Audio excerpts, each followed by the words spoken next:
Assalamualaikum warahmatullahi wabarakatuh.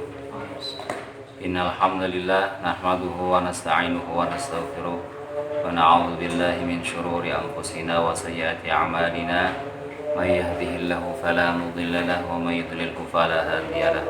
Asyhadu an la ilaha illallah wahdahu la syarika lahu wa asyhadu anna Muhammadan 'abduhu wa rasuluh al-mab'uts rahmatan lil 'alamin. Subhanaka la ilma lana illa ma 'allamtana innaka antal alimul hakim wa la haula wa la quwwata illa billahil aliyyil azim. Allah Subhanahu wa taala berfirman dalam suratul Hasyr ayat yang ke-21. A'udzu billahi samil 'alim minasyaitonir rajim. Bismillahirrahmanirrahim. Law anzalna hadzal qur'ana 'ala jabalir la ra'aitahu khashi'an mutasaddian min khasyatillah. Allah Subhanahu wa taala berfirman, "Law anzalna hadzal qur'ana," sekiranya kami turunkan hadzal qur'an, Al-Qur'an ini, ala jabalin, atas gunung, la ra'aitahu khashi'an mutasaddian min khasyatillah. Sungguh engkau akan melihat gunung tersebut khashi'an, tunduk kepada Allah Subhanahu wa taala, mutasaddian min khasyatillah, kemudian terpecah, mutasaddian min khasyatillah, karena takutnya kepada Allah Subhanahu wa taala. Ini adalah sebuah perumpamaan yang menunjukkan keagungan Al-Qur'an. Kemudian ada yang bertanya, bagaimana mungkin kekuatan hati manusia itu kemudian melebihi kekuatan gunung? Karena pada kenyataannya Al-Quran ini kan diturunkan kepada manusia, sementara gunung saja itu tidak mampu. Nah, sehingga ada yang bertanya, bagaimana mungkin kekuatan hati manusia, kekuatan pada manusia itu melebihi kekuatan pada gunung? Kan tetapi Allah Subhanahu wa taala memberikan rezeki kepada hambanya yang dengan kekuatan untuk mengemban Al-Quran tersebut sesuai yang dikehendakinya, sebagai sebuah fadlan dan warahmatan. Jadi Allah Subhanahu wa taala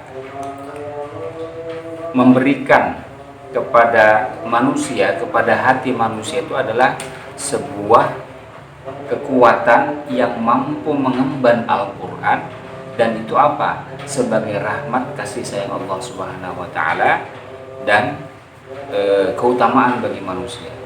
Jadi teteh ya, AA, Dede, bahwa tidak sembarangan orang yang kemudian dia mampu dan sanggup mengemban Al-Quran. Dia adalah orang yang diberi Allah keutamaan dan diberi kasih sayang oleh Allah Subhanahu wa taala. Al-Quran adalah kalam Rabbul Alamin. Kalam ini tidak ada yang serupa dengannya, sifat yang tidak ada serupa dan tidak ada pula yang menyamainya. Dan dia Al-Quran adalah nur, cahaya zat Allah Azza wa Jalla. Kemudian dalam kondisi kegelapan yang sesak dengan fitnah pada saat ini, penuh dengan kabar yang hoax, tidak jelas mana yang benar, mana yang salah. Nah, justru disinilah Al-Quran insya Allah akan menjadi jalan keluar. Dari Ali radhiyallahu an, hadis yang dikeluarkan oleh At-Tirmidzi, Rasulullah SAW bersabda, "Satakunu fitanun," akan datang suatu masa yang penuh dengan fitnah. Seperti sekarang ini, kadang-kadang kita tidak bisa menerima, tidak bisa melihat mana benar, mana salah, mana kabar baik, mana kabar buruk. Kaqita'il lailil muzlim. Ya. Masa tersebut, masa yang penuh fitnah tersebut adalah bagaikan penggalan malam, sepenggal malam yang gelap gulita. Kita kan nggak bisa membedakan ya mana putih, ya, mana hitam, mana warna dan sebagainya. Inilah perumpamaan yang digambarkan oleh Rasulullah bagaimana kondisi yang penuh dengan fitnah.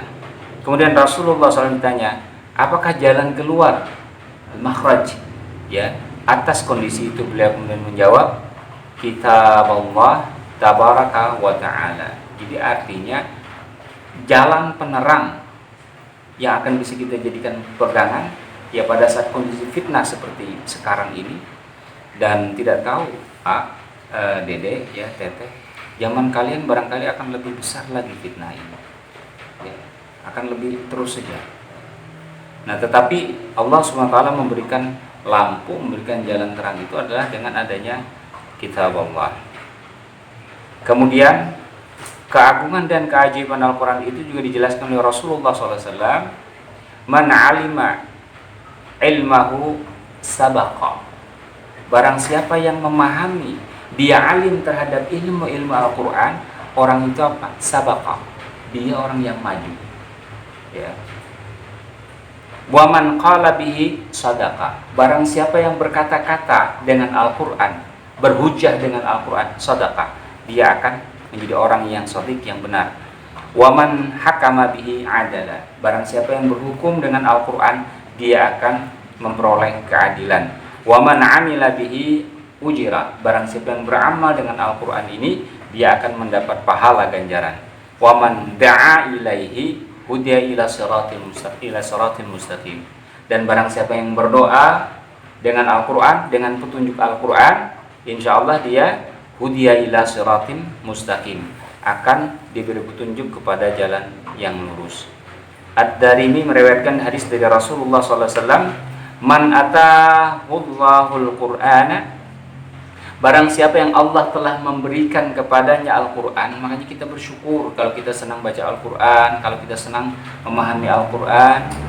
Faqama bihi ana al-laili wa ana an-nahar. Kemudian dia melaksanakan dengan Al-Quran tersebut, mengamalkan Al-Quran tersebut sepanjang siang dan sepanjang malam. Mulai dari membacanya, melaksanakan apa-apa yang diberitakan oleh Al-Quran siang dan malam, malam dan siang. Wa amila bima fihi, dan dia beramal dengan Al-Quran tersebut. Wa mata ala ta'ati, dan dia wafat dalam keadaan taat kepada Al-Quran. Ba'atsallahu yaumal qiyamati ma'as safarati wal ahkam. Maka Allah Subhanahu wa taala akan membangkitkan ia di yaumil akhir nanti, di hari kiamat nanti, ma'as safarah, dengan safarah dan wal ahkam. Safarah itu apa maknanya? As-safarah al-malaikah, ya, keutamaan. Ini menunjukkan keutamaan bahwa orang yang diberikan Allah Al-Quran, dia amalkan siang dan malam, kemudian dia terus mengamalkannya, kemudian dia wafat dengan ketaatan kepada Al-Quran tersebut, maka Allah Subhanahu wa taala akan membangkitkannya di yaumil akhir nanti bersama para malaikat wal ahkam. Dan ahkam di sini adalah maknanya al-anbiya. Mudah-mudahan Allah Subhanahu wa taala membangkitkan kita, ya, keluarga kita, keturunan kita di yaumil akhir nanti bersama malaikat dan para nabi. Amin amin ya Allah ya rabbal alamin. Subhanakallahumma wa bihamdika asyhadu an la ilaha illa anta wa astaghfiruka wa atubu ilaika. Assalamualaikum warahmatullahi wabarakatuh.